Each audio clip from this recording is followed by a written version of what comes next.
New York সিটিতে বর্ণাঢ্য আয়োজনে পালিত হলো সেন্ট প্যাট্রিকস ডে প্যারেড। প্রতি বছরের মতো এবারও এটি আমেরিকার অন্যতম বৃহত্তম এবং ঐতিহ্যবাহী প্যারেডের স্বীকৃতি পেয়েছে। সোমবার পুরো যুক্তরাষ্ট্র জুড়ে আয়োজিত হয় এ দিনটি।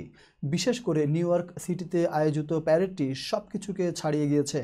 ম্যানহাটনের ঐতিহ্যবাহী ফিফথ এভিনিউ জুড়ে অনুষ্ঠিত হয় বর্ণাঢ্য এই প্যারেড। এতে অংশ নেয় বিভিন্ন স্কুলের মার্চিং ব্যান্ড এবং ঐতিহ্যবাহী আইরিশ পাইপ এবং ড্রাম ব্যান্ড। এ সময় পুরো রাস্তা জুড়ে দেখা যায় সুশৃঙ্খল পদযাত্রা। নিউ ইয়র্ক সিটির পুলিশ বিভাগের পোশাক পরিহিত প্রতিনিধিরাও এই প্যারেডে অংশ নেন। নিউ ইয়র্ক সিটি প্যারেডে অংশ নেন স্থানীয় অনেক রাজনৈতিক নেতা। তাদের মধ্যে ছিলেন সিটি কাউন্সিল, বড়ো প্রেসিডেন্ট, নিউ ইয়র্ক সিটির মেয়র, গভর্নর, সিনেটর এবং যুক্তরাষ্ট্রের সিনেটর।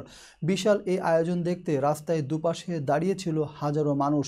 তারা হাততালি আর উল্লাসে অংশগ্রহণকারীদের স্বাগত জানায়। সেন্ট প্যাট্রিকস ডে প্যারেডকে যুক্তরাষ্ট্রের সবচেয়ে জনপ্রিয় এবং সেরা প্যারেডগুলোর একটি হিসেবে ধরা হয়। প্যারেড শেষে বিভিন্ন স্থানে সেন্ট প্যাট্রিকস ডে উপলক্ষে আনন্দ উৎসব এবং সাংস্কৃতিক পরিবেশনার আয়োজন করা হয়। রিপোর্টটি পাঠিয়েছেন জনাব তোফাদার নূর এবং কারিগরি সহায়তা ছিলেন শার্লি ফিল্পস। মিলেনিয়াম টিভি, USA ও মিলেনিয়াম নিউজ 24।